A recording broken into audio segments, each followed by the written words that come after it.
Assalamualaikum warahmatullahi wabarakatuh. Waalaikumsalam warahmatullahi wabarakatuh.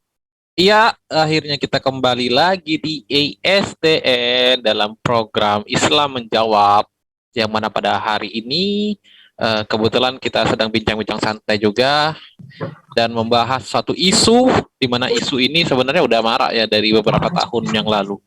Namun alhamdulillah di ASDN bisa terrealisasikan. Isu ini terkait mengenai YHWH itu adalah Allah. Pada dasarnya isu ini sudah ada dari sejak beberapa tahun yang lalu. Tepatnya tahun berapa kalau boleh tahu, Pak Agus? Ismaraknya isu ini. Eh, kalau menurut saya, kalau untuk di Indonesia ya, kalau di Indonesia ya sekitar 3, 4, 5 tahun yang lalu. 3, 4, berarti kalau kita hitung mundur dikurang 2000 ini ya, 18, 19 ya, antara itu ya. Pokoknya masuknya Yahudi, bukan masuk, sorry. Adalah waktu itu di YouTube, kalau nggak salah para rabi Yahudi itu jamuan sama ulama di Indonesia. Kalau nggak salah aku pernah lihat juga itu di YouTube itu.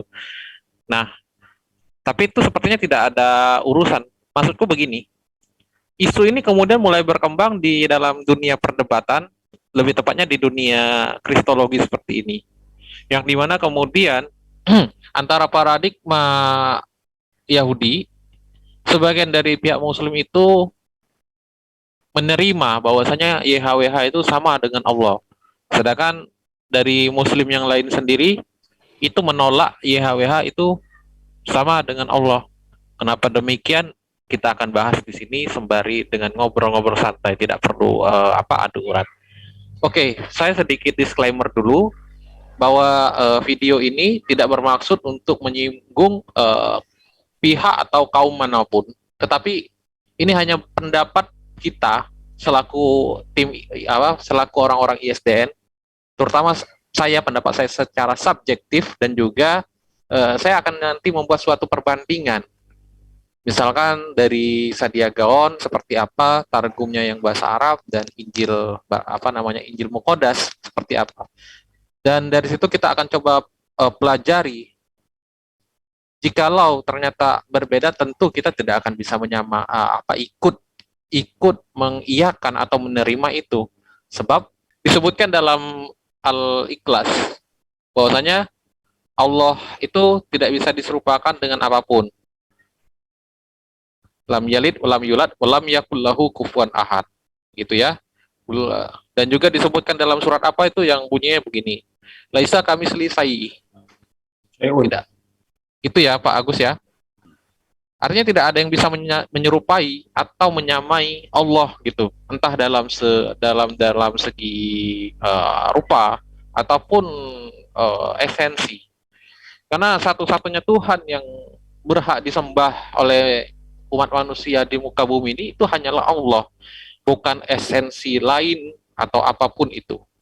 Oke Pak Agus, saya ingin nanya dulu nih, menurut Pak Agus sendiri bagaimana Pak mengenai isu yang terkait ini? Ya, kalau dari saya cara memandangnya itu, yang pastinya bahwa Allah itu seperti yang Bang Yuda sampaikan tadi, bahwa Allah itu tidak ada yang menyamai, tidak ada persamaannya, tidak ada apa, karena di sini name, proper name, bukan generic name, atau nama pribadi, bukan jabatan, ya. Sehingga, jadi Allah ya Allah, jadi tidak mengatakan Allah itu sama dengan misalkan Jokowi sama dengan SBY, nggak bisa gitu. Ya.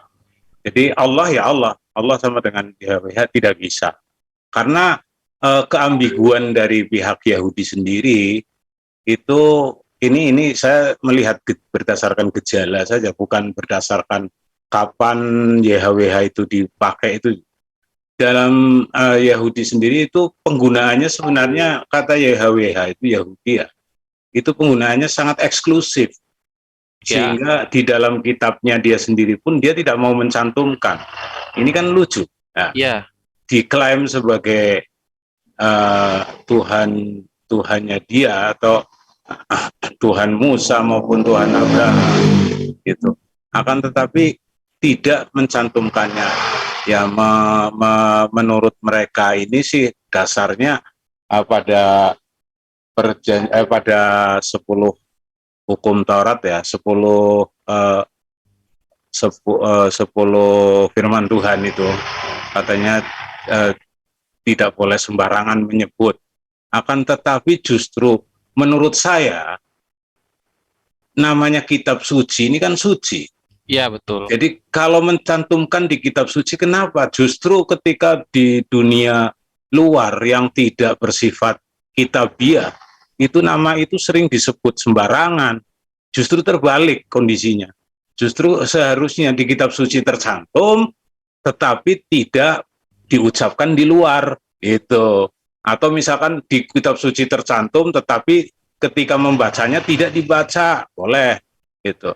Tapi ini di kitab sucinya mereka pun katakan di Holy Bible-nya mereka tidak mau mencantumkan, tapi di luaran malah disucapkan sembarangan. Jadi ini satu fenomena paradoks dengan apa yang tertulis di dalam 10 kumtarat mereka itu ya, 10 firman Tuhan itu. Ini menurut saya tapi pandangan, artinya ini hanya kacamata pribadi. Saya melihatnya ada satu fenomena yang janggal gitu. Ya, Jadi akan tetapi tidak dengan Allah. Allah itu konsisten. Namanya satu firman Allah itu satu katakan kesucian Al-Qur'an itu yang mencantumkan Allah yang suci ini. Allah yang suci dicantumkan dalam kitab yang suci itu satu satu yang sebenarnya artinya lurus gitu, apa namanya, semacam ada garis lurus ya, iya. Itu pandangan saya. Jadi yang pasti bahwa dari indikasi-indikasi yang ada itu jelas Allah berbeda dengan YHWH. Akan tetapi jika ada umat lain seperti misalkan dari kalangan rabbinik yang mengklaim bahwa Allah atau YHWH itu atau itu sama dengan Allah, itu hak mereka itu. Akan tetapi di kalangan Islam itu jangan sampai melakukan hal yang sama, karena yang kita tahu di dalam Al-Quran bahwa Tuhannya Abraham, Tuhannya Ibrahim, Tuhannya Musa, Tuhannya Adam, Tuhannya Musa, Isa, Yahya, dan para nabi lainnya adalah Allah Subhanahu wa Ta'ala. wah, kelupaan Nabi Muhammad ini, Pak Agus. Nah, kalau Nabi Muhammad sudah tidak perlu dianu lagi. Tadi kelupaan nyebut Iya, tuh. karena ini Nabi Muhammad ya, dan yang utama sekali adalah Tuhannya Nabi Muhammad Sallallahu Alaihi Wasallam. Oke, itu aja dari saya. Ya mungkin ini kita perlu coba sedikit korek-korek lah ya. Ya walaupun kita nggak bisa baca baca bahasa Ibrani, tapi ngerti lah ya. Kemudian kita coba bukan koreksi sih. Kita sedikit ada perbandingan bagaimana kemudian Yod He Vav He itu. Nah ini Yod He Vav He ini kan sebuah tetragamaton ya, sebuah huruf tunggal Yod yang terdiri dari huruf Yod He Vav He. Yang bagaimana bacanya ya kita sendiri nggak tahu. Apakah mereka juga bisa membacanya atau mereka tahu? Ya nggak tahu. Loh, alam katanya yang tahu itu hanya para rabi mereka. Itu kan. Dan bahkan ada yang bilang dari kalangan atau dari suku Levi yang mengetahui itu, tapi nggak tahu itu betul atau tidak. Oke, sebelum saya mencoba untuk lanjutkan, ini saya minta pendapat juga nih dari Bang Indra ini. Bang Indra, silakan Bang Indra. Bang Indra, open mic Bang Indra. Pendapat Bang Indra bagaimana? Oke, Bang Indranya tidak menjawab. Atau mungkin saya minta pendapat dari Mbak Usi nih. Mbak Usi? Waduh. Jadi saya tambahkan Bang Yuda ya. Boleh Pak.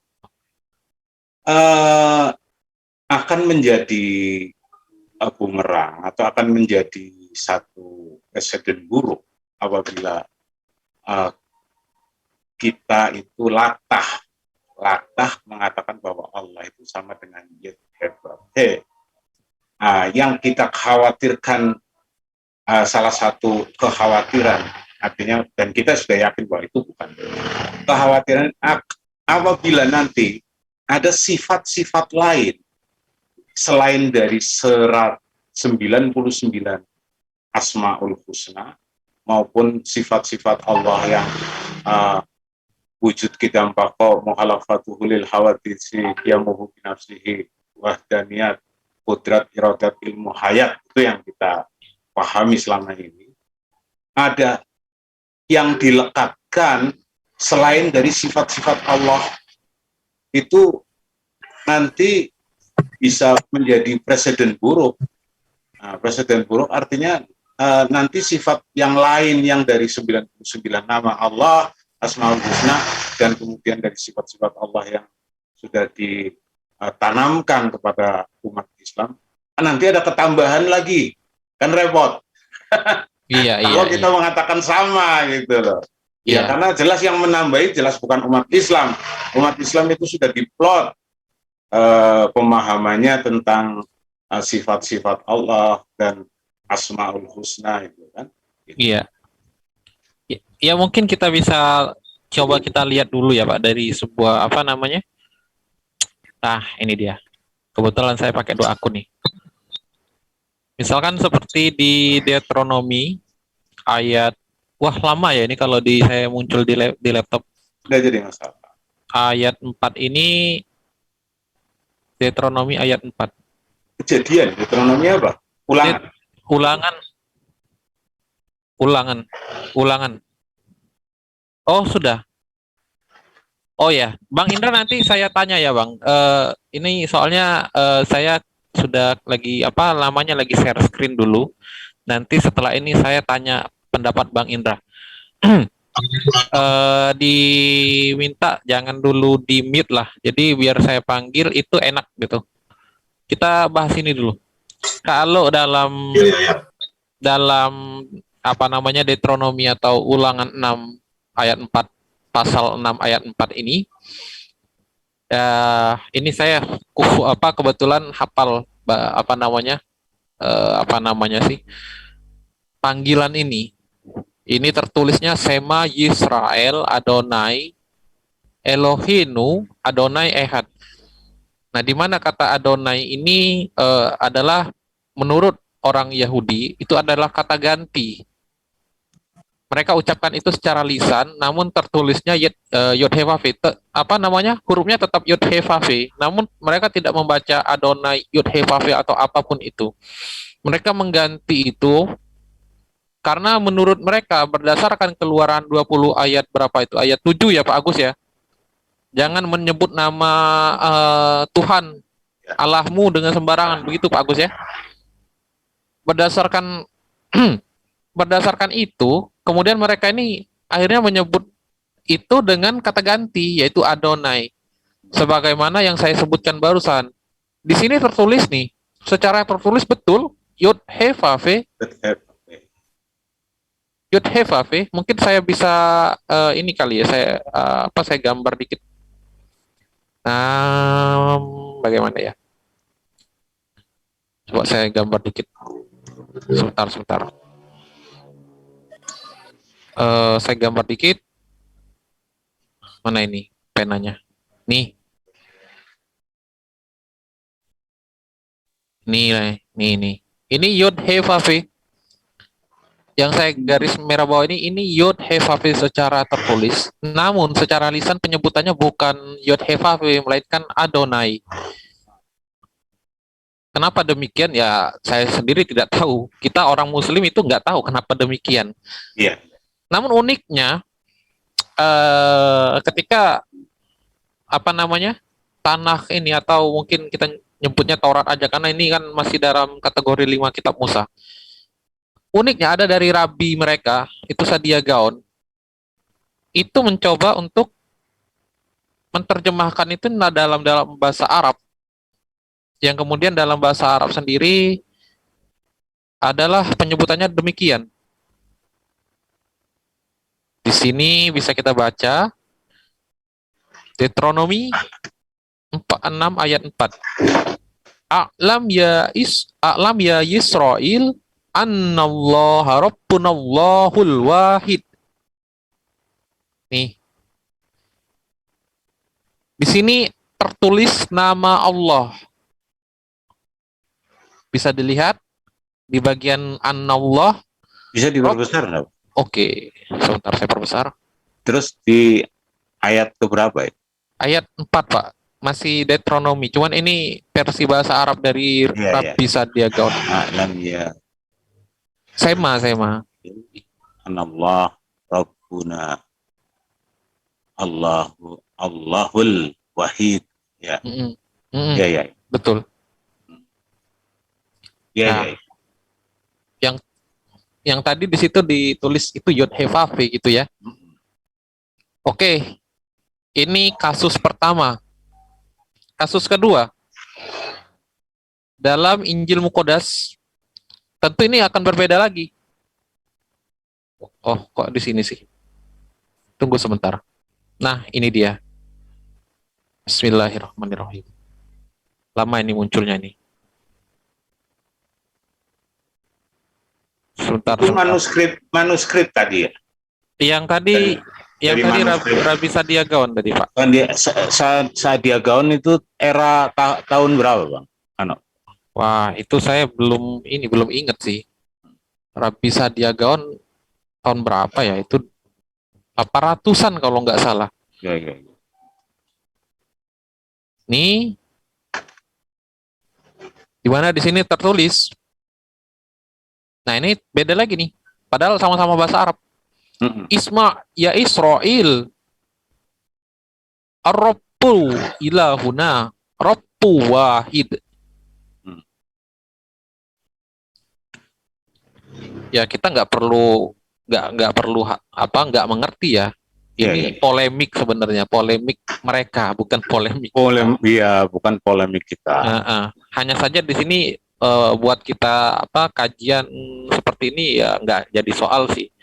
Karena di sini untuk menguatkan saja bahwasanya jika kemudian oleh orang-orang Yahudi mengganti Yod He Vav Ve itu dengan sebutan Adonai secara lisan, maka itu betul tertulisnya seperti itu.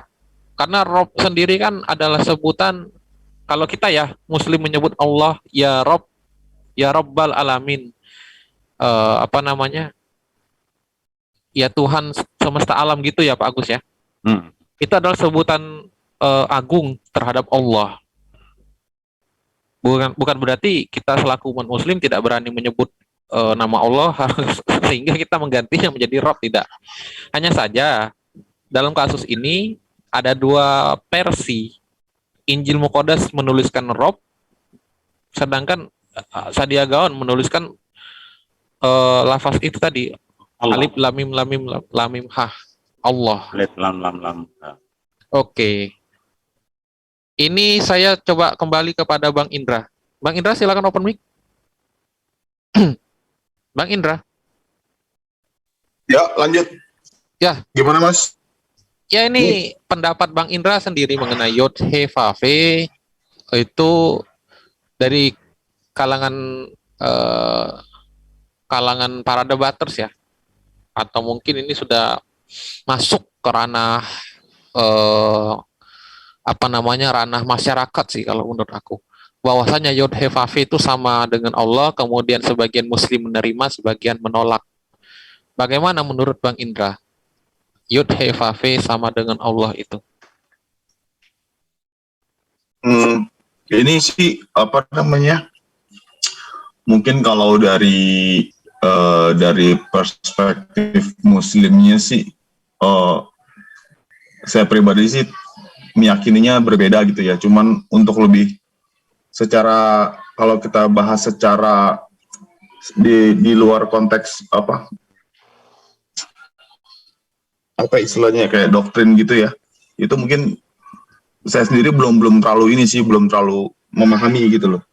Ya. Mungkin nanti di paparan Mas Yuda nih mungkin bisa ada nih. Tapi menarik sih nih Mas. Iya, untuk dikupas gitu loh. iya, iya. Ya kebetulan saya punya file kalau nggak salah sebentar. Mana ya waktu itu? Silakan Pak Agus bisa di apa namanya ditambahkan pendapat Pak Agus. Saya Iya. kebetulan lagi nyari data ini. Oke. Siapapun bagi saya itu kalau ada yang menyamakan YHWH sama dengan Allah itu satu kekeliruan. Akan tetapi ini bukan berarti toleransi. Akan tetapi apabila ada orang mengkaji bahwa pendapat Yahudi misalkan, ya, pendapat Rabbinik bahwa YHWH itu sama dengan Allah, ya itu terserah mereka karena itu kan dari sisi keilmuan ya, dari sisi keilmuan.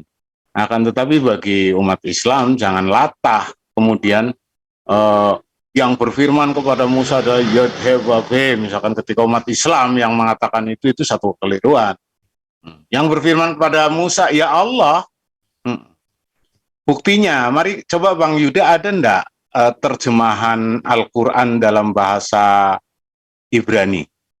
Ada enggak muncul Yod He Waf He itu untuk mengganti nama Allah itu di dalam terjemahannya itu? Belum pernah lihat sih terjemahan. Belum pernah lihat ya. Ibrani. Nanti itu bisa diselidiki lagi. Artinya ada satu keambiguan ketika menerjemahkan Al-Quran tidak mengganti Allah dengan Yod He Waf He, itu kan satu bukti bahwa klaim-klaim itu kenapa umat Islam istilahnya kalau masalah menyetujui atau apa itu enggak, bagi saya tidak tapi ketika umat Islam latah artinya mempopulerkan ya, kalau sekedar kajian dari pada lingkup kajian tentang itu silakan. Akan tetapi ketika sudah keluar dari kajian itu, maka jangan kita mengatakan Yod He Waf He untuk Tuhannya Musa, Tuhannya Ibrahim apa itu satu kelucuan gitu. Ya, itu satu kelucuan. Ya, dan juga mengenai Saadiyah Gaon yang merubah.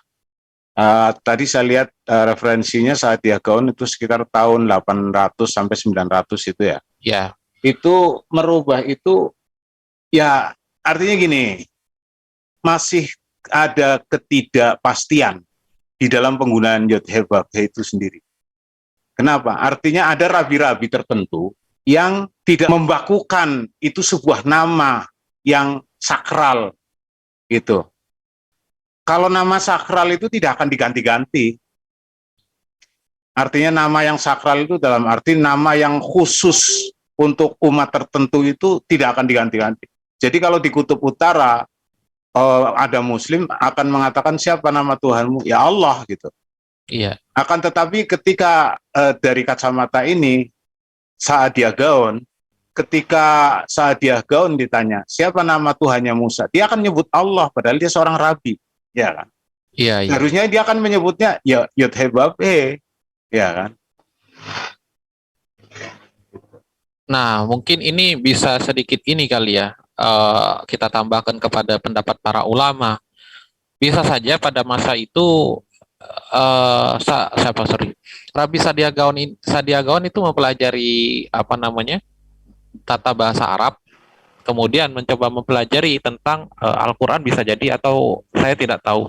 Karena saya pernah membaca satu ulasan mengenai ini lafaz Allah ya, bahwasanya pendapat ulama ada dua mengenai lafaz Allah ini sendiri. Yang pertama, lafaz Allah tidak terdiri dari atau bukan berasal dari kata al-ilah, melainkan itu unik, ada dengan sendirinya. Mungkin bisa seperti Bang Arman katakan pada saat itu, yaitu alif, lamim, lamimnya 3, H, yang kemudian lamnya itu ditasjid. Kemudian pendapatku kedua dari ulama yang mengatakan bahwasanya lafaz Allah itu akar katanya dari al-ilah, saya lupa artikelnya, tapi itu pendapatnya begini. Allah dari al-ilah, kemudian itu melebur dan menjadilah Allah. Bisa jadi Sadia Gaon itu mencoba mengambil pendapat ulama itu, atau setidaknya dia apa namanya, sedikit mengkaji gitu. Kalau pandangan saya gini, jadi Sadia Gaon itu tidak mengacu kepada siapapun, artinya kecuali memang ada manuskrip yang menjelaskan tentang itu tadi, bahwa kata Allah, manuskrip tua yang apalagi yang sebelum Rasulullah ya, sebelum Islam ataupun pasca Islam, tapi kurun waktu yang masih itu dekat-dekat ya, kayak ini abad 19, abad 17 gitu kan. Kalau ada referensi jelas. Boleh saya masuk, Pak? Boleh. Saya dengerin dari tadi. Sorry. Karena begini, saya pikir apapun perkataan itu tidak bersumber dari kitabullah, perkataan-perkataan seperti itu. Ada sebuah hadis Rasulullah sahih ya. Kita hadis ini jarang dipakai sekarang ini, belakangan jarang dipakai. Sebetulnya hadis ini sering digunakan dalam khutbatul hajah. Iya.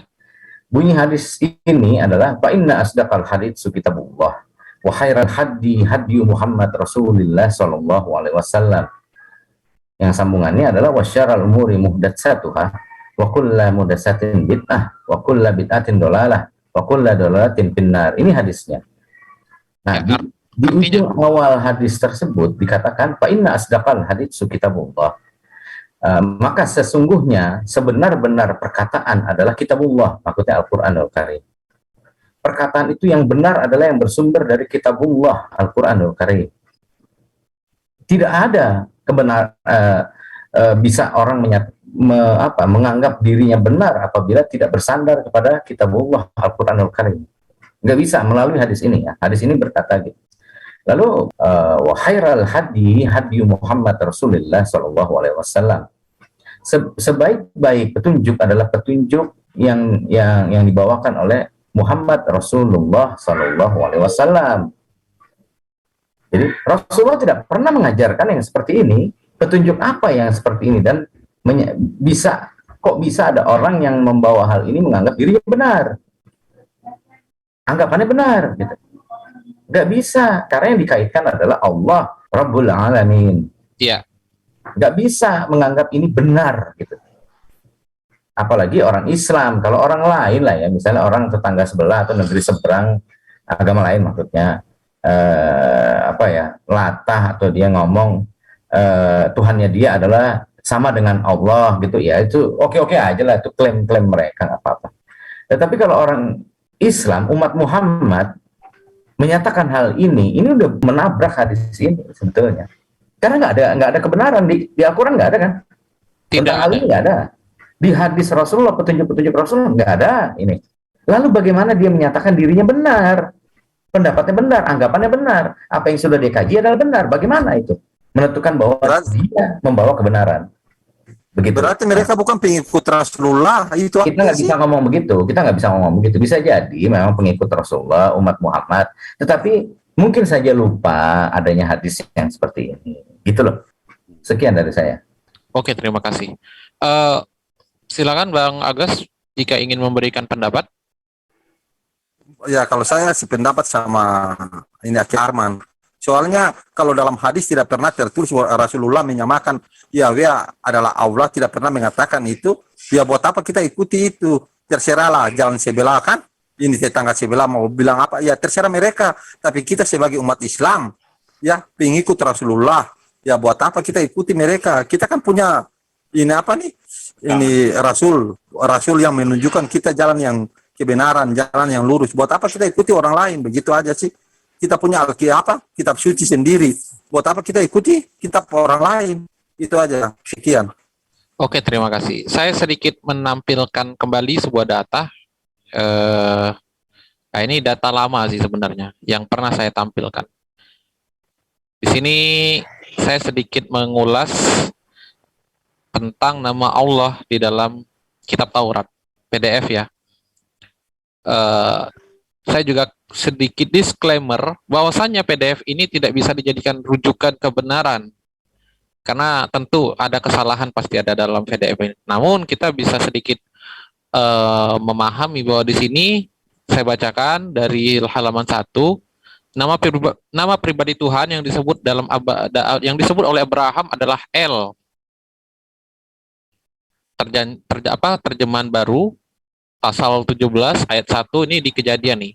Ketika Abram berumur 99 tahun, maka YHVH atau Yod-He-Vav-He menampakkan kediri kepada Abram dan berfirman kepadanya, Ya. Akulah El yang Maha Kuasa, ini hiduplah Bang, di hadapanku dengan tidak bercela. Bang Yuda, Ya, coba perhatikan di ayat itu. Allah Yod-He-Vav-He menampakkan diri. Ya, ini kan sudah keluar dari pemahaman Islam. Artinya jadi jangan sampai latah. Jadi sifat yang seperti ini tidak ada di dalam Allah Subhanahu wa Ta'ala, itu tidak ada. di sini yang saya maksudkan bukan menampakkan diri dalam artian terlihat wujudnya, Pak. Namun kita lepas dulu dari kalimat menampakkan diri. Cuma di sini nih kan di sini terjemahan baru ya, TB nih ya. Akulah L gitu kan. Nah, kemudian dalam Kejadian 17 ayat 1, ini berarti versi LAI ini. Ketika Abram berumur 99 tahun, maka Tuhan huruf besar menampakkan diri kepada Abram dan berfirman kepadanya, Akulah Allah yang Maha Kuasa. Hiduplah di hadapanku dengan tidak bercela. Di sini bisa kita pahami ya, Tuhan huruf besar ini sejatinya ini bukan bukan Tuhan atau Rob yang kita ketahui, tetapi terjemahan daripada YHWH itu sendiri. Kenapa? Kita rujuk kepada ini. Sebentar ya. Kejadian 17 ayat 1 ya tadi. Nih. Di sini tertulis Tuhan. Coba kita ubah menjadi bahasa. Nah, di sini kembali muncul Yod-He-Vav-He ini.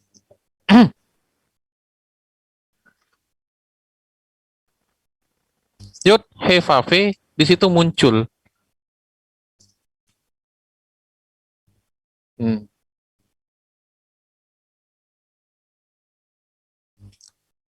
Lalu kenapa kemudian LAI menuliskan Tuhan huruf besar? Nah, itu dia. Saya menemukan alasannya. Saya pikir itu hanya kelatahan LAI. Ternyata setelah saya baca, karena LAI mencoba ini kan kalau secara lisan orang Yahudi menyebutkan Adonai, bukan Yod-He-Vav-He secara terang-benderang.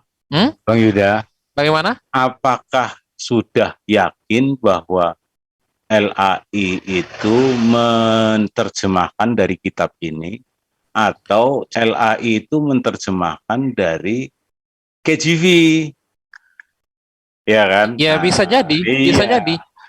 Nah, Karena begini Pak, saya tadi sudah bilang bahwasanya secara tertulis memang demikian, Yod-He-Vav-He di ayat itu secara tertulis ya. Namun secara lisan pengucapannya kan berbeda. Samalah seperti Deuteronomi 6 ayat 4 tadi. Misalkan Sema Yisrael, tertulisnya Sema Yisrael, Yod-He-Vav-He, Elohenu, Yod-He-Vav-He, Ehad, misalkan demikian ya. Namun kalau secara lisannya seperti ini, Sema Yisrael, Adonai, Elohenu, Adonai, Ehad. Nah, bagaimana kemudian sampai diterjemahkan sampai kemudian di Indonesia, kemudian diterjemahkan menjadi Tuhan huruf besar? Karena itu tadi, entah mengambil dari terjemahan KJV bahasa Inggris. Ini menurut saya, ya mohon maaf, saya tidak mau mengkritisi ini. Tidak mau mengkritisi kitab mereka ini. Ya, nggak apa-apa. Tetapi, artinya ada satu kaidah menurut saya yang dianggapnya bahwa itu sebuah kitab suci, tetapi ini kan berani mencantumkan yod he waf he, ya. Tetapi dalam terjemahannya Iya, sedikit tidak harusnya mencantumkan itu juga, gitu kan. Iya, mencantumkan yod he waf he. ada versi ya, Entah, ya iya, betul. entah membacanya berbeda itu, entah membacanya berbeda karena masih lingkup ini yang diterjemahkan adalah kitab suci. Ya, katanya Holy Bible gitu. Jadi ya bukan menggantinya dengan Allah huruf besar semua, kan aneh. Ya, Ya, berarti itu ya beda. seolah-olah kitab ini tidak suci gitu. Artinya Ya, terjemahannya ini tidak suci gitu. Jadi walaupun namanya terjemahan, walaupun terjemahan, kalau itu yang diterjemahkan firman Allah, maka firman Tuhan ya sedikit tidak, misalkan seperti Al-Quran nah, tetap mencantumkan Allah di dalam terjemahannya gitu kan. Tidak, i- kita tidak boleh sembarangan menyebut nama Allah. Ini kalau pemahamannya beda juga. Kalau jangan sembarangan menyebut nama Allah itu, kita memang dilarang, umat Islam memang dilarang sembarangan menyebut nama Allah. Benar kan? Misalkan di tempat yang kotor, kayak WC, kita tidak boleh sembarangan memuja-muja nama Allah gitu. Misalkan, ya itu tentu jelas subhanallah. nggak bisa Nah, lah, Pak iya. Agus. Hah? Iya, Ya tentu nggak itu bisa kan lah. jelas dalam Islam pun sebenarnya ada bahwa larangan menyebut nama Allah di sembarang tempat itu ada larangannya gitu kan. Dan itu diajarkan. Ya, Akan nggak usah tetapi nggak usah pemahamannya, menyebut nama Allah di sembarang tempat deh. Misalkan nih iya. dalam sebuah candaan, saya sering menemukan seperti ini dalam sebuah candaan, entah itu bermain atau misalkanlah di medsos nih, Ah, orang itu cenderung menyebut nama Allah itu dalam sebagai sebuah canda. candaan lah ya Pak Agus dulu ya, Pak Agus ya. Nulisnya gini, Allah, ya Allah, padahal mereka Muslim. Ya Allah katanya. Iya, Ya Allah, Allah. Allah, Allah. ya atau ya Allah, ya Nah, itu Allah. Ya Allah, ya Allah. Ya Allah, ya Allah, ya Allah, Ya, ya Allah. Mau nulisnya begitu Bang Arman. ya Allah. Nggak Itu pernah di baca. medsos loh. Di Nggak ada. medsos, di Ya medsos. Allah, ya Allah. Banyak tuh orang-orang Tapi yang kalau suka bercanda. kalau medsos kita tidak yakin betul apakah benar dia Muslim atau tidak biasa. Nih, jadi mengenai tentang Yud He Vav He sendiri, itu uniknya dalam Keluaran ayat 6, Keluaran pasal 6 ayat 2.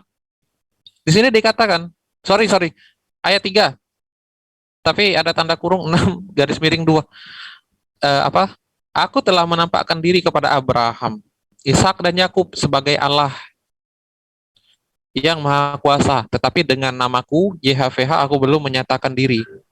Di sini jadi Abraham tidak mengenal nama YHWH sebelumnya. Dia bukanlah seorang Yahudi tuh. Ini kita kalau korelasikan ke dalam surat Ali Imran ayat 67 ya. Iya. Ibrahim bukanlah seorang Yahudi, bukan pula seorang Nasrani.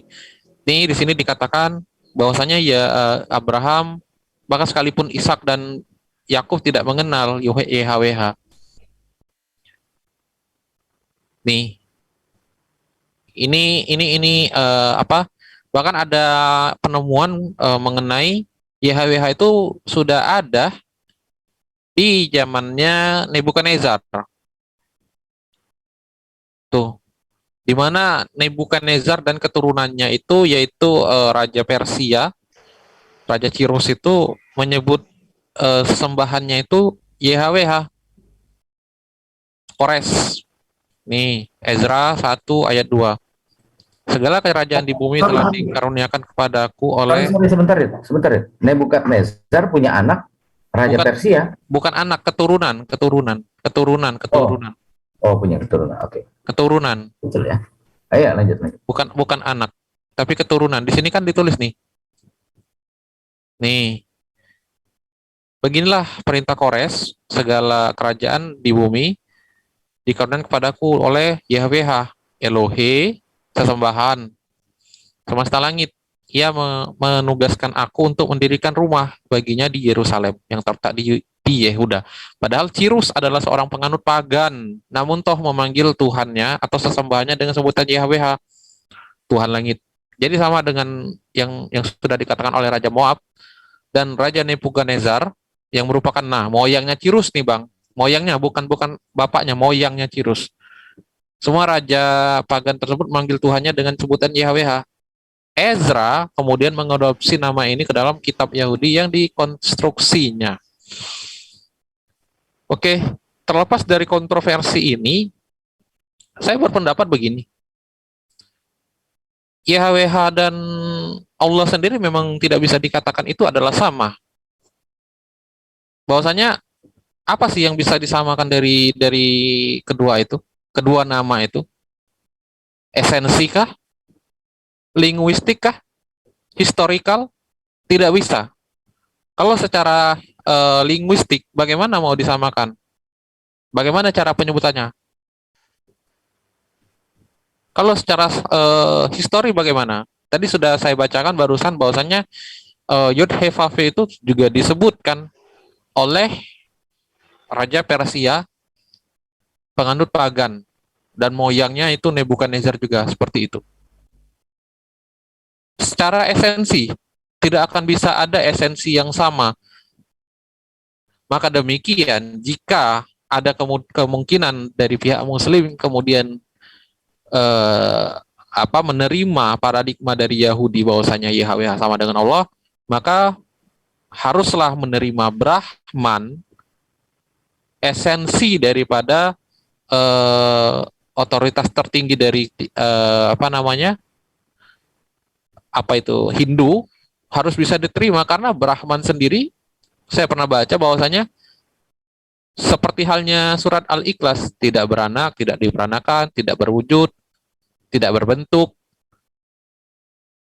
bukan awal bukan akhir, menguasai bukan diam dalam ruang waktu tapi menguasai ruang waktu.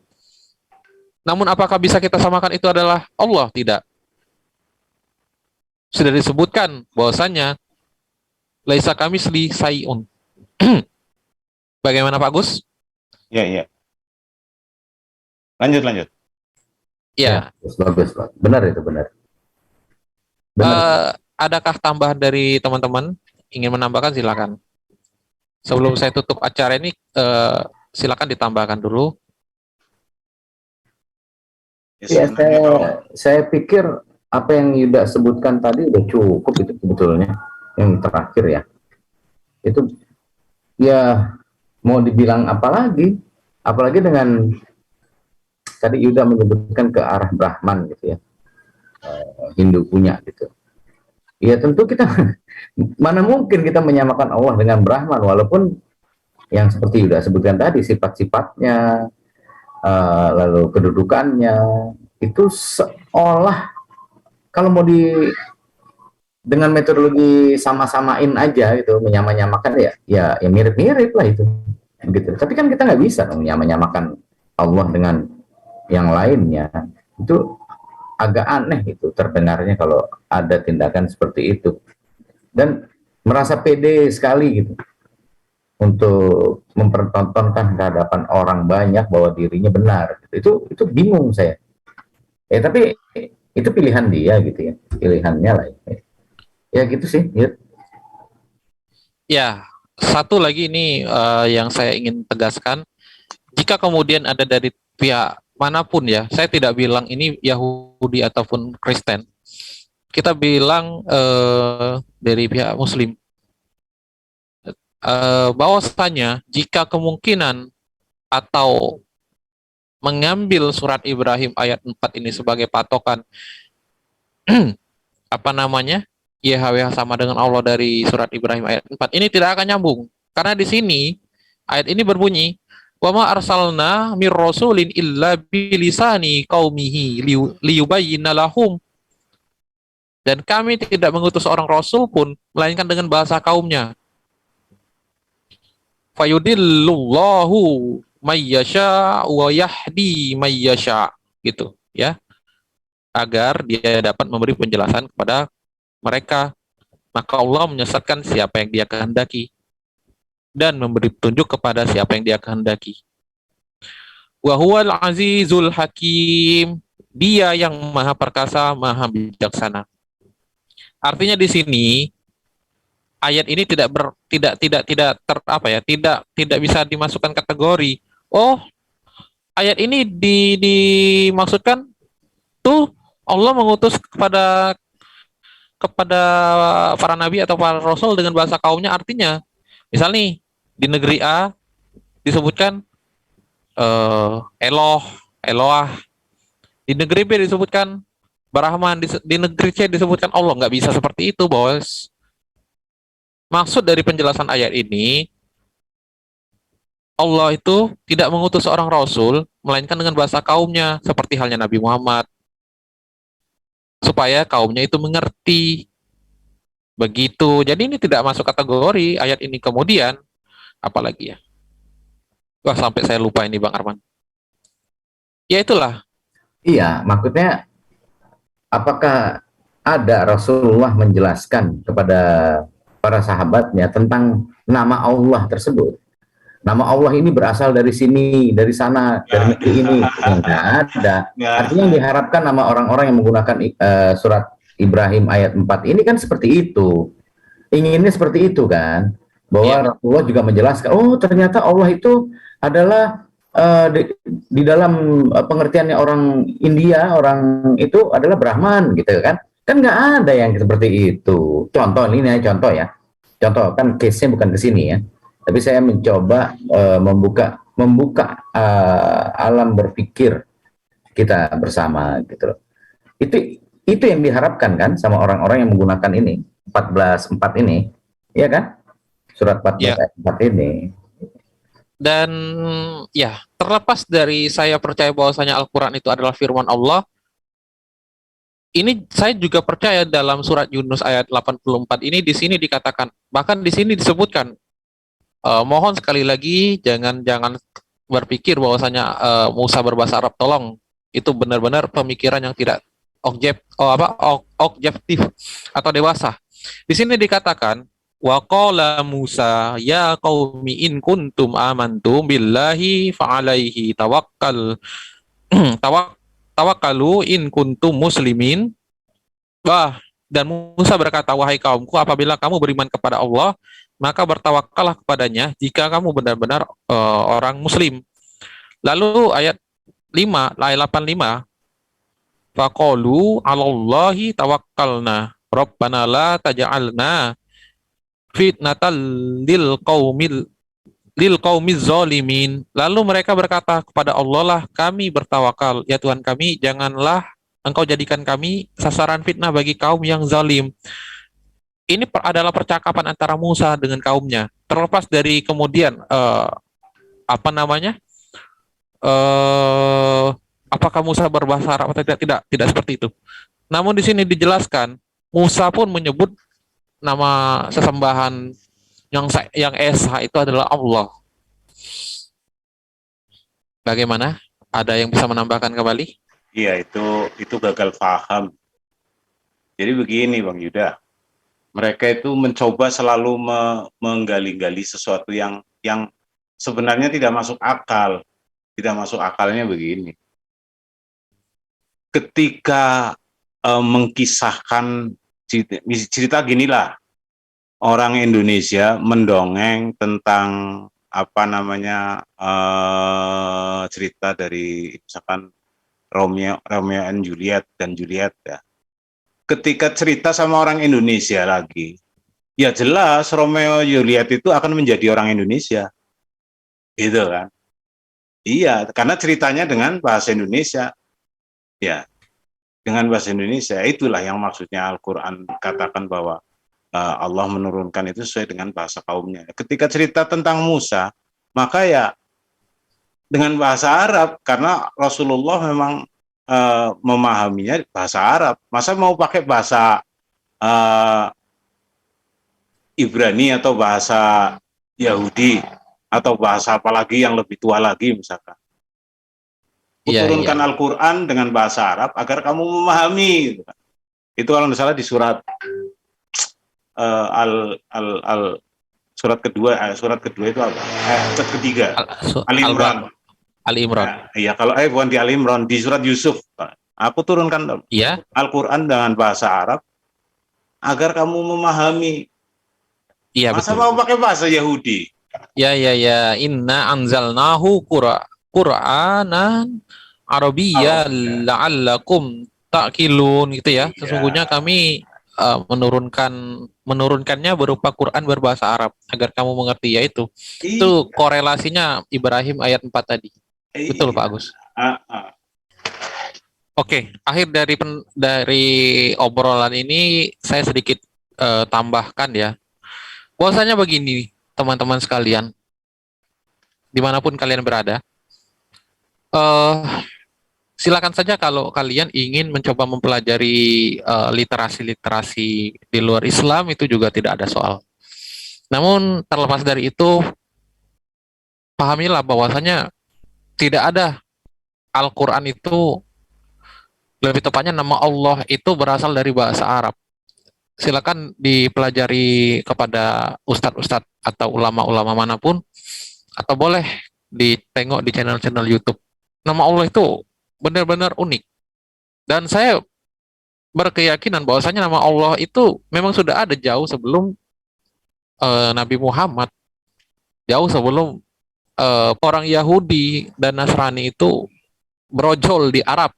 Namun kita tidak bisa memungkiri, karena kita tidak lahir di zaman itu, apa yang terjadi pada masa itu, bergesernya waktu, ya kita tidak tahu ya.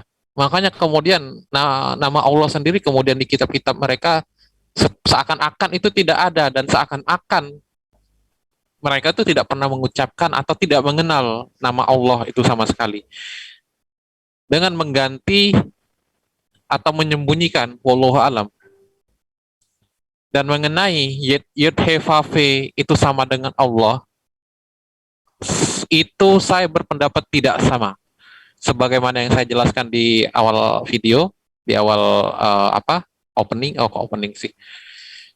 Allah tidak sama dengan Yud He Fa Fe. Namun saya garisi, bukan berarti Tuhan antara Yahudi, Nasrani, Hindu, Buddha sekalipun ateis itu berbeda. Tuhan ya satu, hanya satu Tuhan, yaitu Allah Subhanahu wa taala sebagaimana dijelaskan dalam Al-Fatihah ayat kedua, Alhamdulillahirabbil alamin, segala puji bagi Allah Tuhan semesta alam, dan juga An-Nas ayat 1, Qul a'udzu birabbin nas, katakanlah aku berlindung kepada Rabb yang memelihara dan menguasai manusia. Hanya saja kemudian bagaimana penyembahannya atau sesembahannya itu yang menjadi pembeda, sebagaimana disebutkan dalam Al-Qur'an yang menyekutukan Allah. Nah, di situ yang kita kita soroti. Jadi saya tidak pernah berkata bahwasanya Tuhannya Yahudi, Nasrani itu beda dengan Tuhannya umat Muslim. Karena jika saya mengatakan itu beda, maka saya akan dijuluki seorang penganut henoteisme yang meyakini adanya Tuhan lain, walaupun saya berpaham Tuhan itu satu. Nauzubillah min zalik. Sesembahan yang berbeda, Tuhan tetap satu. Itu dia yang bisa saya sampaikan bersama Pak Agus, Bang Arman, Bang Indra, dan teman-teman ISDN lainnya. Apabila ada kekurangan dalam tutur kata kami mohon maaf yang sebesar-besarnya. Ya, mudah-mudahan dengan video ini teman-teman sekali lagi teman-teman bisa mendapat wawasan juga. Dan untuk yang di luar ini, di luar non-muslim ya lebih tepatnya, mohon jangan merasa tersinggung, karena ini tidak bermaksud untuk melecehkan agama manapun. Ini hanyalah pendapat subjektif kami. Dan untuk pembelajaran kami dan bagi teman-teman yang ingin belajar. Wassalamualaikum warahmatullahi wabarakatuh.